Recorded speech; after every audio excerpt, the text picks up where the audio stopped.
యువతలో vibration start అవుతుందో జనసేన అధ్యక్షులు పవన్ కళ్యాణ్ గారిని మాట్లాడవలసిందిగా ఆహ్వానిస్తూ ఉంది.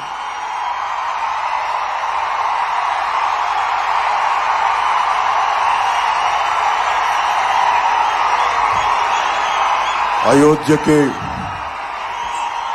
శ్రీరామచంద్రుణ్ణి తీసుకొచ్చిన మహానుభావులు, భారతదేశ సార్వభౌమాధికారాన్ని, భారతదేశపు శక్తిని ప్రపంచ పటంలో చాటి చెప్పిన మహానుభావులు ప్రధానమంత్రి శ్రీ నరేంద్ర మోదీ గారికి హృదయపూర్వక నమస్కారాలు. భారతదేశానికి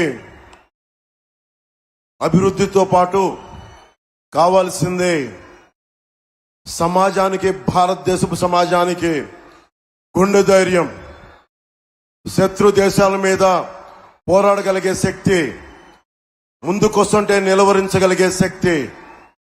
కశ్మీర్ మనది కాదు అంటే ఇది మనది అని చెప్పి ఆర్టికల్ 370ని రద్దు చేసిన బలమైన, మనందరికీ ప్రియతమైన నాయకులు. ఈ దశాబ్ద కాలంలో ఒక్క ఉగ్రవాది కూడా భారతదేశం వైపు కన్నెత్తాలంటే భయపడే పరిస్థితికి మొత్తం భారతదేశాన్ని